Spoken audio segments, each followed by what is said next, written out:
재개발이 진행되는 지역의 종교시설의 경우 지역사회와 마찰을 빚거나 또 이 금전적 피해를 보는 경우가 빈번하게 발생하고 있습니다.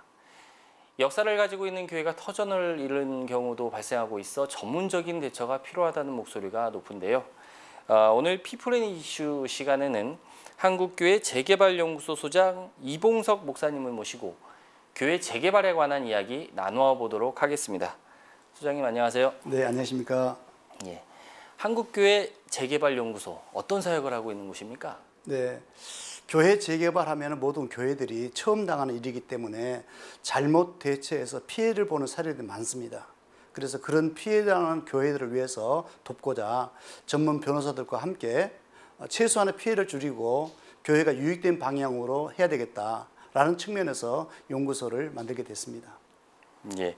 이 교회 재개발의 형태가 다양하다고 합니다. 어떤 형태들이 있는지 정리를 좀 해주시죠. 네, 교회 재개발하면 크게 LH, SH, GH 도시개발 형태가 있고요. 그 다음에 지역 재개발, 또 재건축 이런 것들이 있습니다.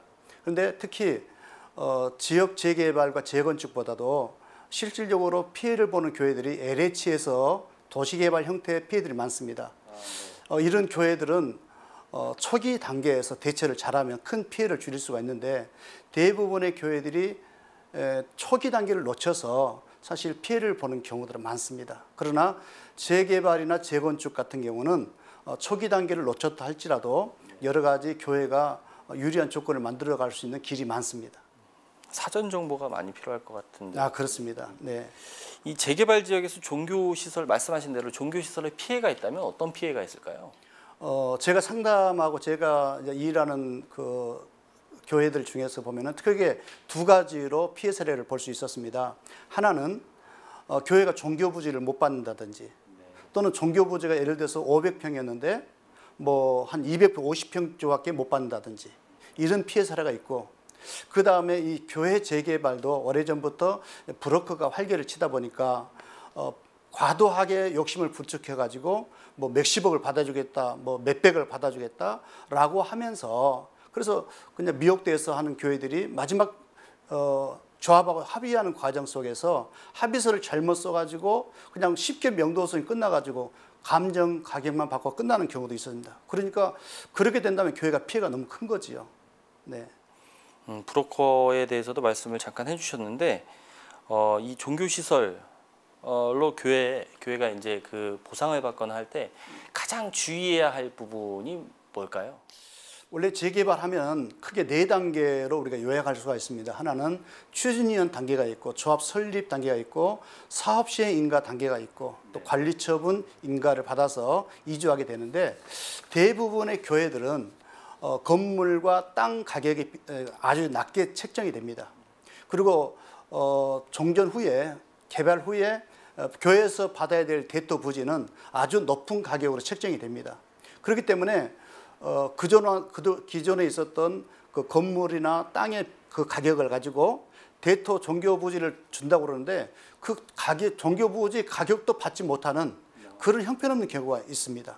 그렇기 때문에 이런 경우에들은 특별히 교회 재개발에서 핵심 3가지 성공 포인트가 있는데 초기 단계 대처라든지 특별히 법적인 대처, 그다음에 협상. 그런데 가장 중요한 것은 법적인 대처를 잘해서 피해를 줄이는 그런 부분이 꼭 필요하다고 생각합니다.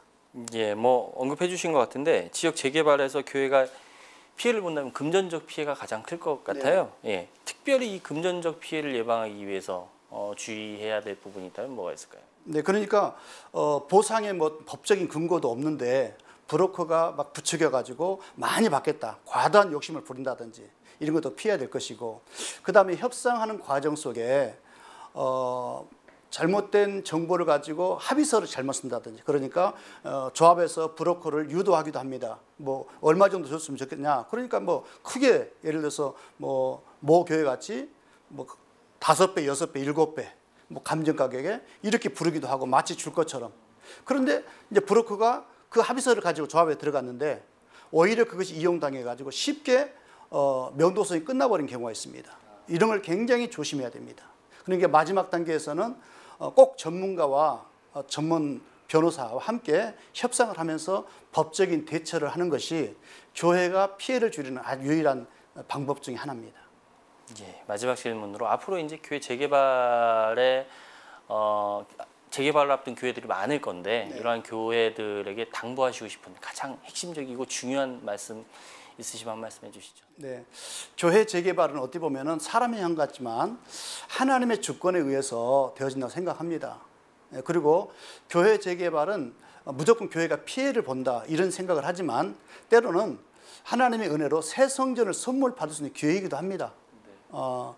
그래서 초기 단계부터 교회가 조합에게 적대적으로 하지 말고 우호적인 관계를 가지면서 이렇게 잘 교회가 유리한 방향을 이렇게 이끌어가면 되는 거겠죠.